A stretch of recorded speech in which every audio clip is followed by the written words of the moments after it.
Miles looked infuriated. Chuck, do you think I'm that easy to intimidate? Get them! The moment he finished, the people from the hallway crowded into the hotel room.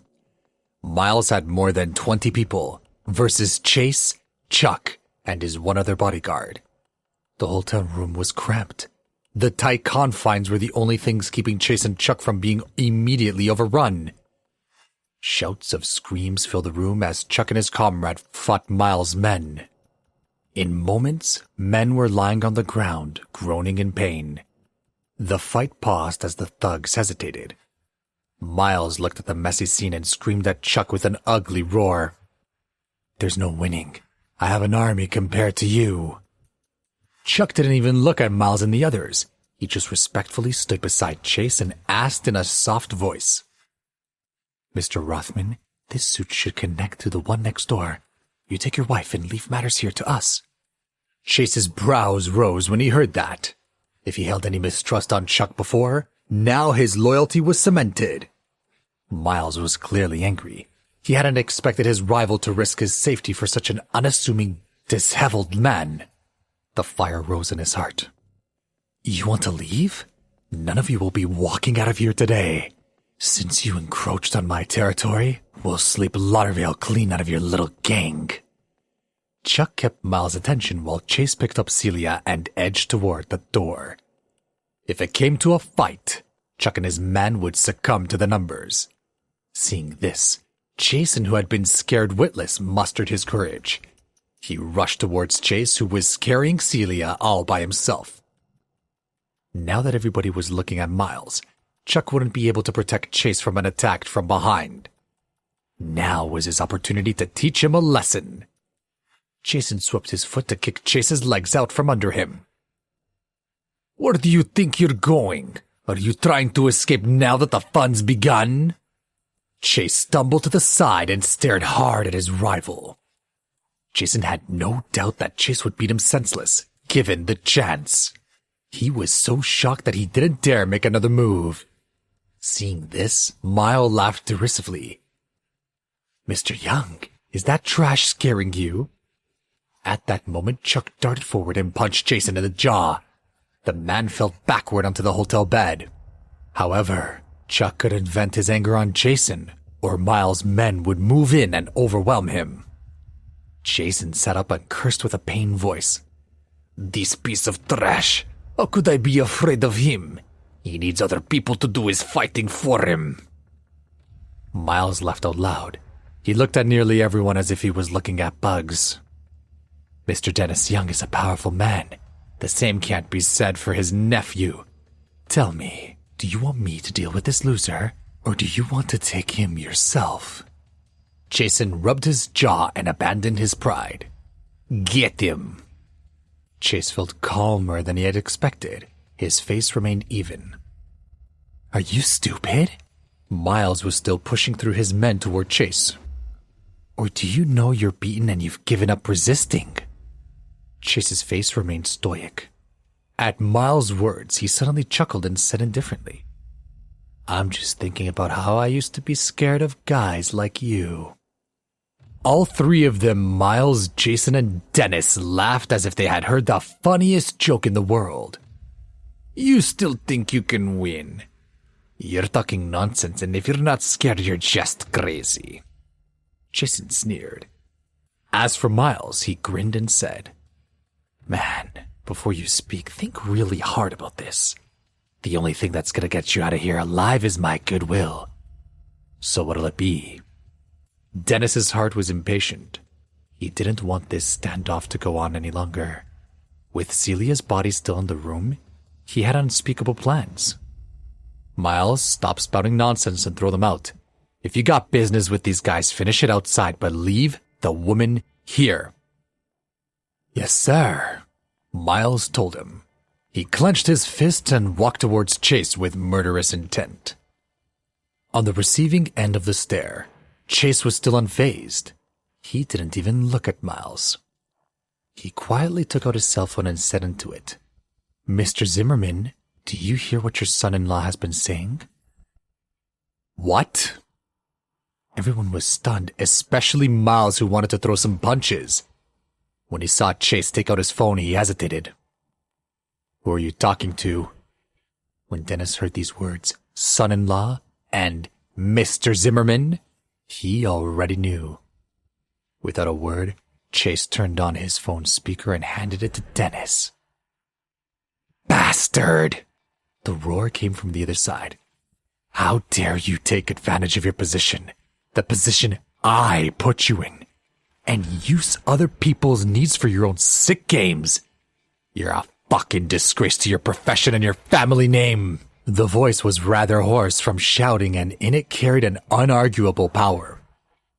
The voice was all too familiar to Dennis. It was his father-in-law.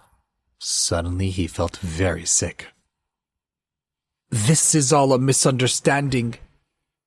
His voice began to tremble. Shut up. You're not my son-in-law. Not anymore. You're done. Roland was still fuming. No, You don't understand. If you just let me explain. Dennis looked at Chase and saw that he would be unmerciful. Dennis's life was about to get extremely difficult. Roland was so angry that he started laughing.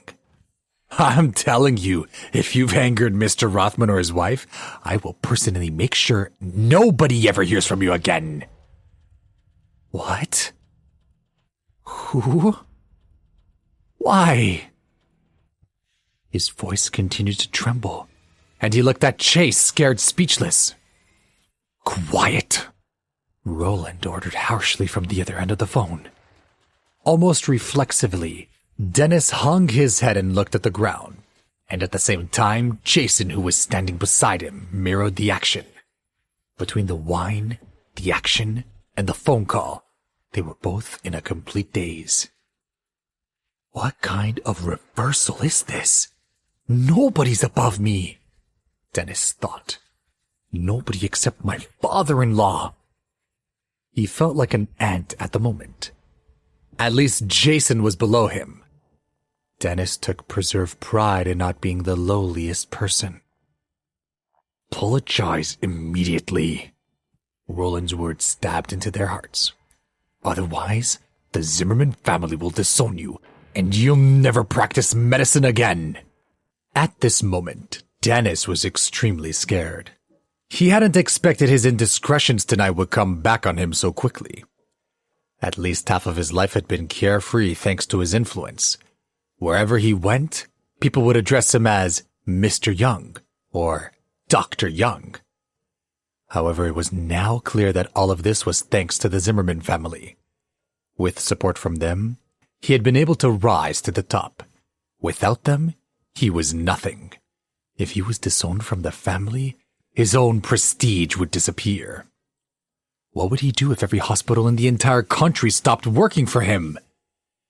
Knowing the seriousness of the situation, Dennis didn't dare to ask who Chase was or why he would simply call the Zimmermans. There was only one thought in his mind. He had made a terrible mistake offending the Rothmans. He raised his head and looked at Chase regretfully. Mr. Rothman, I was wrong. I shouldn't have tried to take advantage of your wife. I'm sorry, I'm an animal. Please, don't let my in-laws disown me. Please forgive me. Dennis, who was in his late 40s or early 50s, was crying so much that tears were dropping off of his cheeks. But Chase's heart did not waver. He looked down at Dennis and said coldly, Mr. Young, do you know what your biggest mistake was? Huh? He looked up, sweat dripping from his forehead. Chase enunciated each word clearly. You shouldn't have touched my wife. If you attacked me, maybe we could have negotiated. But you laid a hand on her. That's unforgivable. Chase punched Dennis into the stomach, knocking him to the ground. Next, he aimed between his legs and kicked hard. He was ferocious, giving no mercy. Dennis squealed like a pig being butchered, the sound echoing through the entire hall. A few of the guests in the other room overheard and came out.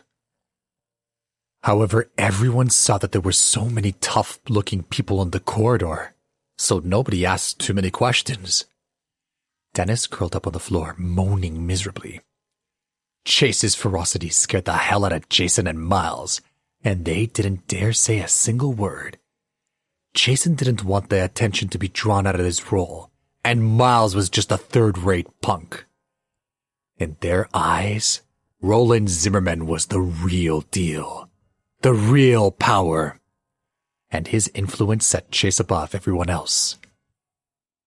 Chase's eyes fell on Jason, who trembled and begged for mercy.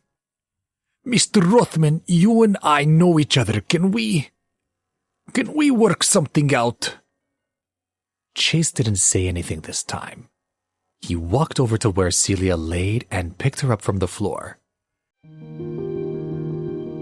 Please subscribe to the Pocket FM YouTube channel and press the bell icon for instant notification. Check out our channel for more such exciting shows.